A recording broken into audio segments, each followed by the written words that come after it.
కళ్యాణ్ గారు ప్రత్యేకం. ఎందుకంటే ఈ రోజు మన ఆర్థిక పరిస్థితి ఎలా ఉందో తెలుసు. మన రాష్ట్ర అభివృద్ధి చేయాలన్నా కూడా మన దగ్గర వనరులు లేవు. అటువంటి సందర్భంలో కూడా ఆయన ఎలా ఇబ్బంది పడుతున్నారో కేంద్రాన్ని అడిగి తెస్తున్నారా, లేదంటే సీఎం గారితో మాట్లాడి చర్చించి సంప్రదింపులు చేసి ఆయన సొంత డబ్బులు కూడా దీంట్లో వెచ్చేస్తున్నారా? కానీ ఎస్పెషల్లీ వాళ్ళని బాగు చేయాలి, వాళ్ళకి మెరుగైన జీవన శైలి కల్పించాలి, అండ్ వాళ్ళకి హాస్పిటాలిటీకి దగ్గరగా ఉండే అనువుగా ఉండే ఎన్విరాన్మెంట్ క్రియేట్ చేయాలి, బిడ్డలు చదువులకు పనికొచ్చే విధంగా రహదారులు ఏర్పాటు చేయాలి. ఈ విధంగా ఆయన గొప్ప విధానం తీసుకొని వస్తున్నాడు. So I have to appreciate that. అదొకటి నేను ఆలోచిస్తానండి. రైట్ కీర్తన్ గారు. రామ్మోహన్ రావు గారు, మీరేం చెప్తారు? బడ్జెట్ అనేది కష్టంగా ఉన్నా కూడా డబ్బు వెచ్చించి రోడ్లు వేస్తుంది కూడా ప్రజలు వాళ్ళ సంక్షేమం కోసం వాళ్ళు బాగుండాలనేది జనసేన అధినేత డిప్యూటీ సీఎం పవన్ కళ్యాణ్ గారు చెప్తున్నటువంటి మాట. ఇది ఒక పబ్లిసిటీ స్టంట్ అనేది వైసీపీ వాదన. అదేవిధంగా ప్రజల్లో గ్రాఫ్ అనేది ఎలా పెరిగిందో చూస్తే అర్థమవుతుంది. అక్కడ ఉన్నటువంటి ప్రజానీకం మాట్లాడుతున్నది మనం చూస్తున్నాం. అది వేరే వాళ్ళ సాక్ష్యం ఏం అవసరం లేదనేది జనసేన ఒక వాదన. మీరేం చెప్తారు?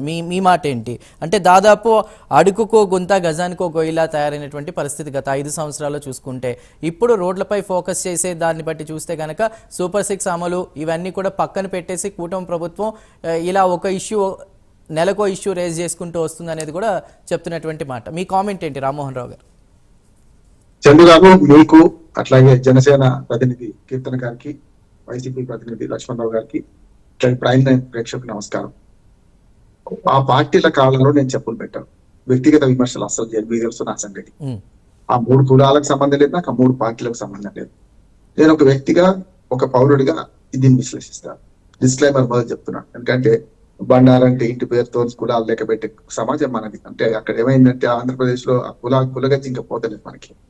కనుక నేను దీన్ని ఎట్లా విశ్లేషిద్దామంటే, ప్రభుత్వాలు శాశ్వతం, ప్రజలు శాశ్వతం, పార్టీలు శాశ్వతం కాదు. పార్టీలు వాళ్ళు వస్తే రేపోతాం. కానీ ఒక మంచి చెడ్డని మనం అభినందించాలి, ఆహ్వానించాలనుకుంటాను. అంటే ఇవాళ 77 ఏళ్ళుగా ఏం జరగలేదా భారతదేశంలో? జరిగినాయి. కానీ ఇంకా గిరిజనులు అక్కడ డోలీల్లో జ్వరం వస్తే, ఏదైనా ప్రసూతి అవుతే డోలీల్లో ఎత్తుకురావాల్సి చచ్చిపోతున్నారు. మరణాలు సహజం. అది వాస్తవమా కాదా? అంటే మేము ఘనంగా చేసిన మన వైసీపీ కానీ, అంతకుముందు టీడీపీ కానీ, అంతకుముందు ఉమ్మడి ఆంధ్రప్రదేశ్ లో కాంగ్రెస్ కానీ, వీళ్ళందరూ పరిపాలించింది కదా మన ఆంధ్రప్రదేశ్. ఉమ్మడి ఆంధ్రప్రదేశ్ ఎవరెవరు పాలించారు? మొదలు కాంగ్రెస్, తర్వాత టీడీపీ, తర్వాత ఇప్పుడు రాష్ట్రం విడిపోయాక ప్రాంతీయ పార్టీలు, ఉప ప్రాంతీయ పార్టీలు వచ్చినాయి. అంతే కదా? వీళ్ళందరి కార్యం అంటున్నాను. అంటే ఈ లోపాలకు వీళ్ళే కారణం, అభివృద్ధికి వీళ్ళే కారణం. దాన్ని మనం గమనించాలి. నెంబర్ 1. అంటే వాళ్ళు ఒకరినొకరు నిందించుకోవడానికి ఏమి జరగలేకపోయిన సంవత్సరాలు 5 ఏళ్ళు అంటే తప్పే. జగన్మోహన్ రెడ్డి హామీలో కొంత జరిగింది, లక్ష్మణరావు గారు నేర్పిస్తున్నా. కానీ ఇంకా కొరత ఉంది కదా అంటున్నాను. నేను ఎప్పుడు అంటున్నాను, ఇంత జరగాల్సి ఉన్నది, ఇంతే జరిగింది, మిగతా జరగాలి కదా. దాన్ని ఆహ్వానిద్దామా, లేకుంటే మీరెంత అంటే మీరెంత అని కొట్లాడుకుందామా? ఇక్కడ జగన్మోహన్ రెడ్డి గారు 5 ఏళ్లలో లక్ష్మణరావు గారు చెప్పింది కొంత వాస్తవం కావచ్చు. కానీ ఇవాళ గిరిజన ప్రాంతాల్లో డోలీలో మోసుకొచ్చి ప్రాణాలు పోతుంటే దాన్ని పట్టించుకోవాల్సిన అవసరం మనకు పవన్ కళ్యాణ్ గారికి ఉందా లేదంటారా? పవన్ కళ్యాణ్ గారిని మొదట్లో మనం ఎప్పుడు విమర్శించడం మనకి తెలుసు, మీరు మన ఇదే ప్రైమ్ నైన్ టీవీలో. కానీ సమస్య ఏంటంటే పరిణతి వచ్చింది. అధికారంకి రాకముందు రకమైన ఉండే 10 ఏళ్ల పోరాటం తర్వాత అధికారంలోకి వచ్చిన తర్వాత మంగళగిరిలో ఆయన రిజల్ట్స్ వస్తున్న ఒక మంచి మాట చెప్పారు. ఏమనంటే, ఇది మనకు ముళ్ళ కిరీటం లాంటిది బాధ్యత, మనం గుర్తెరగాలి, లేకపోతే అహంకారంతో పోతే గత ప్రభుత్వానికి ఏం జరిగింది మనకు కూడా అదే జరుగుతుంది. ఫస్ట్ ఆయన స్టేట్మెంట్ అది మంచిది అంటున్నారు. ఇవాళ ఒళ్ళు దగ్గర పెట్టుకొని పనిచేసే క్రమంలో ఆయనకు మంచి శాఖ వచ్చింది అంటున్నారు. చాలా మంది ఈయన సినిమా యాక్టరు, ఈయనకు రూరల్ గ్రామాల గురించి ఏం తెలుసు అన్నారు. కానీ మనకు 2 మంచి శాఖలు ఇచ్చారు. చంద్రబాబు నాయుడు గారికి శాఖలు కేటాయించు మొత్తం ముఖ్యమంత్రి దగ్గరే ఉంటది కదా. మంత్రులను ఎవరు తీసుకోవాలి, కొంచెం ఒత్తిడి ఉంటుంది, ఎవరికి డిప్యూటీ చీఫ్ మినిస్టర్ ఇవ్వాలి, ఎవరికి ఏ మంత్రి ఇవ్వాలని. కానీ శాఖ కేటాయించడంలో మంచో చెడ్డో బాగా ఆలోచించి, నిజంగా చెప్పాలంటే ఆ స్థాయికి ఏం చేస్తారంటే సినిమాటోగ్రఫీ మంత్రి ఇస్తారు, అది తీసుకోలేదు కదా ఒకవేళ ఉంటే కూడా. నేనేమంటున్నానంటే, గ్రామీణ అభివృద్ధి పంచాయతీరాజ్ శాఖ మంత్రి తీసుకున్నప్పుడే ఆయన ఒక కంకణం కట్టుకున్నాడు, మంచిది అంటారు. ఇవాళ ఇప్పటికి కూడా అదే గిరిజన గ్రామాల్లో 4527 మంది అన్న రికార్డు మాట్లాడుతున్నాను. 4527 మంది కోసం ఒక 100 కోట్లు ఖర్చు పెట్టడం తప్పు కాదంటున్నాను. ఎందుకంటే వాళ్ళు సమాజానికి దూరంగా ఉన్నారు. చిన్న తండాలు ఉంటాయి. నేను అడవులని తిరిగిన వాటిగా చెప్తున్నాను. నేను చిన్న తండాలు ఉంటాయి, 10 ఇళ్ళే 20 ఇళ్ళే ఉంటాయి. కానీ ఆ 20 ఇళ్ళు వాళ్ళు కిందికి రమ్మంటే రారు. చాలా మందికి ఏమైందంటే, ఏంది ఆ 10 ఇళ్ళ కోసం రోడ్డు ఎందుకు వేయాలి, వాళ్ళు కిందికి వచ్చి మైదాన ప్రాంతాలు ఉండొచ్చు కదా అంటారు. కానీ వాళ్ళ మట్టికి మనిషికి ఉన్న అనుబంధం చందు గారు అక్కడ.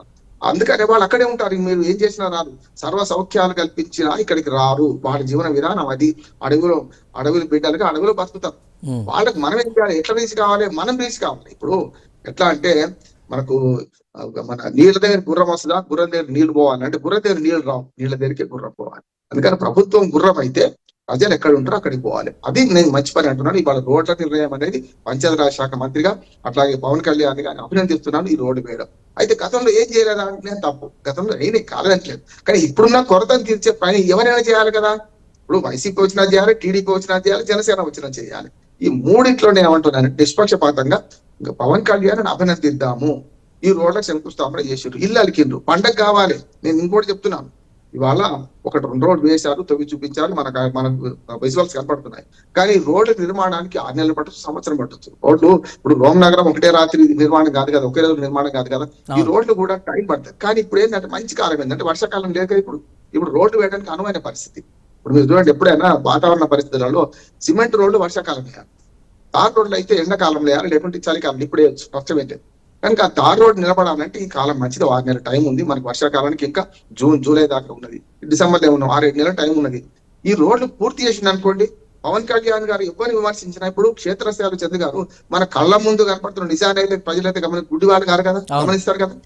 చప్పట్లు కొట్టిందా లేదా అని ఏమంటారు లక్ష్మణరావు గారు అంటే నాకు గౌరవం ఉన్నది, కానీ చప్పట్లు కొట్టిందా లేదా ఇది సమస్య కాదు. మనకు అభివృద్ధి జరిగిందా లేదా చూస్తారు. ఒక మాట చెప్పి ముగిస్తారు. గురజాడ అప్పారావు గారి కన్యాశుల్క నాటకంలో ఒక జట్కా బండి వాడి సామెత వస్తుంది ఎప్పుడు కూడా. గిరీష్ అనే పాత్ర ఉంటది.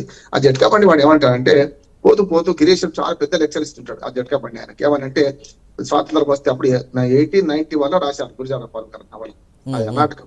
అంతకన్నా ముందు 5 ఏళ్ల ముందే కాంగ్రెస్ పార్టీ ఏర్పడింది. కాంగ్రెస్ పార్టీ ఏర్పడి రేపటికి 140 సంవత్సరాలు, రేపు 25 డిసెంబర్కి.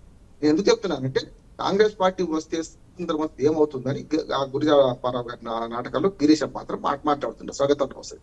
అప్పుడు ఆ జట్కా బండి ఒక ప్రశ్న అడుగుతాడు, ఏమని చెవడ చూసుకుంటూ, అయ్యా స్వాతంత్రం వస్తే మన ఊరు హెడ్ కానిస్టేబుల్ ట్రాన్స్ఫర్ అవుతారా అంటాడు. బుద్ధి లేదా, నీ చెప్పింది ఏమిటి, నువ్వు అడిగింది ఏంటంటే, అప్పుడు ఆ గిరీశము అడిగిన దానికి జట్కా బండి ఒక ప్రశ్న సమాధానం చెప్తాడు. ఏమనంటే, అయ్యా మా దగ్గర విజయనగరం రైల్వే స్టేషన్ లో మా జట్కా బండి ఆపుకోవడానికి 6 పైసలు లంచం తీసుకుంటారు. లంచం వాడి జీవితానికి సంబంధించిన అంశం ఏంటి? హెడ్ కానిస్టేబుల్ స్వాతంత్రం వచ్చుడా లేదా, గాంధీ అవుతారా, నెహ్రూ అవుతారా, ప్రధానమంత్రి, ఆయనకే సంబంధం. నేనేమంటున్నా, గిరిజన ప్రాంతాల్లో ఎవడు అన్నం పెట్టుండో వాడి దేవుడు, ఎవడు రోడ్ వేసిండో వాడి దేవుడు కదా. అది గమనిస్తారు. కానీ మీ రాజకీయమో, మీ వైసీపీ, సిపిఎం, మన తెలుగుదేశము, జనసేన, వాళ్ళకేం సంబంధం? వాళ్ళ ఊరికి రోడ్ ఎవరు తెచ్చారు, ఎవరు దానికి కనెక్టివిటీ ఇచ్చారు, వాళ్ళు అది గమనిస్తారు. ఎప్పుడు తిన్నరేవు గ్రామీణులు మరవరు, గిరిజనులు ఇంకా మరవరు. గిరిజనులకు ఎట్లా ఉంటదంటే, ప్రేమ వస్తే కౌలించుకుంటారు, కోపం వస్తే నరికి చంపేస్తారు. రెండు ఉంటాయి. గ్రామీణ ప్రాంతాల్లో ఆ పట్టు ఉంటది. కనుక ఇవాళ పవన్ కళ్యాణ్ గారు మంచి పని చేస్తున్నారు అంటున్నాడు, అక్కడ రోడ్లు వేయడం మంచిది. కానీ ఇది సరిపోదు. ఇవాళ ఏదైతే శంకుస్థాపన చేసిందో పట్టుబట్టి నువ్వు దాదాపు 2350 కోట్ల రూపాయలు అయితే అట ఏ రోడ్ల నిర్మాణానికి మొత్తం అంతా కలిసి. గిరిజన ప్రాంతాలు అంటలేను, పాడేరు కానీ, జీలుగుమల్లి కానీ, మనకు సినిమా కూడా వచ్చింది కదా, చూశారు కదా మీరు.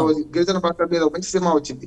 ఆ రాజకీయ నాయకులు ఏం చేస్తారు, అడవి ఎట్లా దోచుకుంటారు దాని మీద జరుగుతుంది. ఇప్పుడు అడవి దోపిడీ రామ్మోహన్ గారు, అంటే వైసీపీని గెలిపించిన అరకులోయ, పాడేరు ప్రాంతాలకు కూడా రోడ్ల నిర్మాణాలకు సంబంధించి పెద్ద ఎత్తున నిధులు ఖర్చు చేసినటువంటి పరిస్థితి, పంచాయతీలకు సంబంధించి కూడా. రైట్, మళ్ళీ మీ దగ్గరకు వస్తాను. అదే చెప్పబోతున్నాడు సార్, ఒకటే మాట అదే చెప్పబోతున్నాడు. ఇక్కడ ప్రజలు ఎవరిని గెలిపించారని కాదు, అందుకని ఆ మాట కూడా చెప్పారు.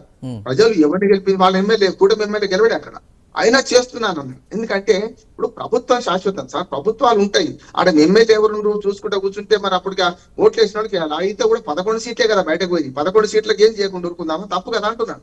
ఇంకొక మాట చెప్తాను, నేను ఒక మంచి మాట చెప్పింది ఏంటంటే, ఒక సినిమా యాక్టర్ గా, ఒక సమాజ సేవకుడిగా, మీరు మాదక ద్రవ్యాలకు అలవాటు కాకుండా గంజా బెడ్డిస్తున్నారు. అక్కడ మాదక ద్రవ్యాల మీద కూడా ప్రచారం చేసిండు. నేను ఏమంటున్నాడు, ఇప్పుడు మన సినిమా యాక్టర్లు ఎంతమంది చేస్తున్నారు ఇవాళ మాదక ద్రవ్యాల మీద వద్దు, మీరు దాని మీద ఆదాయం వస్తుండొచ్చు, ఈ ఆదాయం కంటే ఎక్కువ నష్టపోతారు మీరు. 2 రకాలు, ఒకటి పర్యాటకంగా అభివృద్ధి చేసుకోండి, గంజాయి వదిలే వరకు నేను మిమ్మల్ని వదలను అని చెప్పారు.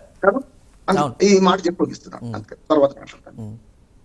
రైట్, లక్ష్మణరావు గారు మీరేమంటారంటే, ఇది వరకు పల్లెల్లో పైసా నిధులు ఉండేవి కాదు, కేంద్రం ఇచ్చిన నిధులన్నీ కూడా దారి మళ్లింపు జరిగేవి. కానీ ఇప్పుడు పంచాయతీకి ఇస్తున్న నిధులతో పాటు ఉపాధి హామీ నిధులు కూడా అదనంగా ఇస్తూ కూడా అక్కడ డెవలప్మెంట్ అనేది జరుగుతుందనేది జనసేన వాదన. మీరేం చెప్తారు లక్ష్మణరావు గారు?